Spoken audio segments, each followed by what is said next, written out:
Salut à tous, on est sur Bestseller, on se retrouve pour une nouvelle dégustation. Je suis désolé, je me suis absenté un petit peu de ma chaîne YouTube quelques temps. J'avais vraiment besoin de me retrouver, de profiter de mes passions.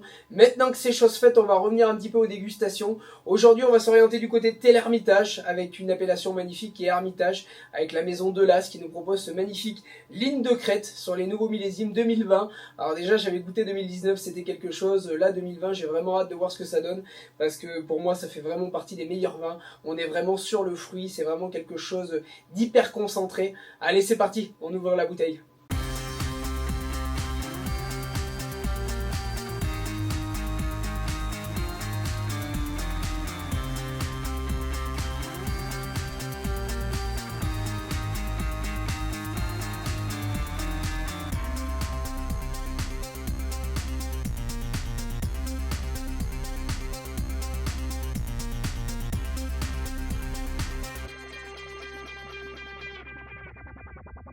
Donc après 2 heures d'aération, on se retrouve pour cette magnifique dégustation, la maison Delas, appellation Hermitage, qui est une pour moi des plus belles appellations de la vallée du Rhône avec Côte-Rôtie. Ça fait partie des meilleurs vins du monde, c'est vraiment un terroir d'exception. Lieu dit les Grandes Vignes, qui est vraiment un microclimat avec un sol granitique, vraiment quelque chose d'exceptionnel. On a des vins avec beaucoup de fraîcheur, sur les fruits rouges avec une incroyable intensité, des saveurs remarquables.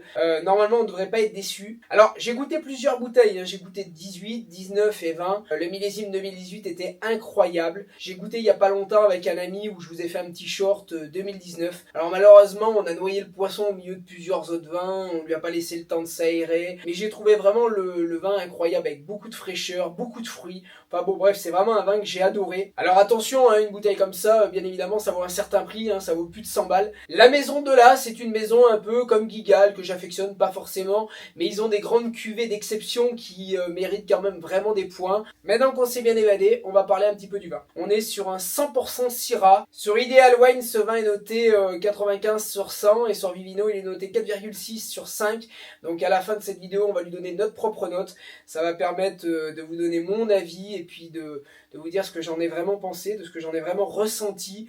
En tout cas, je sais que je vais adorer, ça va être un grand moment. Alors déjà, on a un vin qui est bien dense, hein, qui est bien construit, qui est bien garni.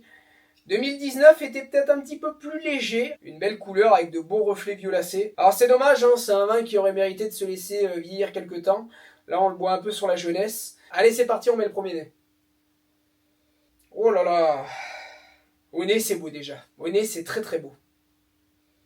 On a un petit peu ce bouquet floral. On a un nez sur les fruits rouges, légèrement poivré, une légère petite acidité. Mais c'est quand même très très beau, hein, ça donne très très envie d'être goûté. Hein. Il a presque plus de nez que le 2019. Hein. 2019 était un petit peu plus restreint, un petit peu plus discret. Bon bah allez, c'est parti, on va le goûter.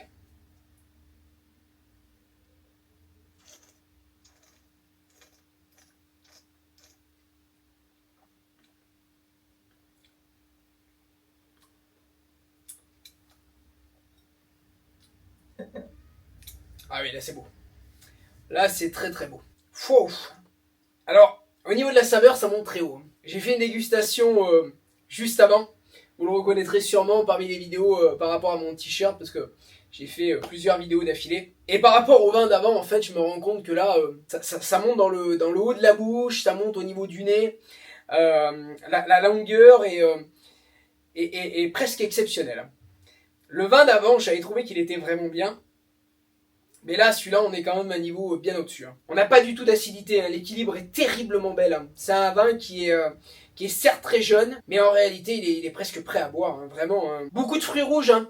On sent l'aromatique de la fraise, de la framboise. On a une véritable salade de fruits en bouche. On a un petit peu de bois qui va venir se loger en arrière-goût. Ce qui est magnifique, c'est l'équilibre entre le sucre, l'acidité, tout ça, tout est bien maîtrisé. On a vraiment le fruit en bouche, la concentration en fruit qui est très dense, un petit peu le bois derrière, des légères notes de poivre, des légères notes un peu épicées. Mais on a vraiment une véritable complexité sur ce vin, la complexité aromatique, la trame est très très très belle. Voilà, ça va aller chercher très haut dans les notes, hein, parce qu'on a vraiment un très très bon vin. Après, j'ai envie de vous dire, à plus de 100 balles la quille, c'est un peu ce qu'on attend. En tout cas, ça confirme que l'appellation Hermitage est une des plus belles appellations françaises.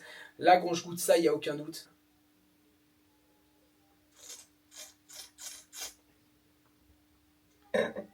C'est incroyablement beau et incroyablement bien fait.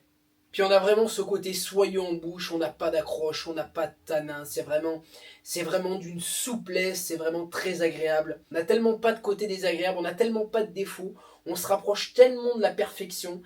Alors, c'est un vin que je boirais en réalité autant à l'apéro qu'en accompagnement d'un repas. Le fruit t'en fait oublier qu'il faut boire le vin rouge en mangeant. Ideal Wine lui met 95 sur 100 et Vino lui met 4,6 sur 5. Moi j'aime bien noter le vin sur 5, je trouve ça beaucoup moins complexe. Vient l'heure de la sentence, je vais lui donner ma propre note. Je vais lui mettre la note de 4,5 sur 5. En tout cas, cette vidéo est déjà terminée. On se retrouve très bientôt sur Bestseller pour une nouvelle dégustation. A bientôt tout le monde.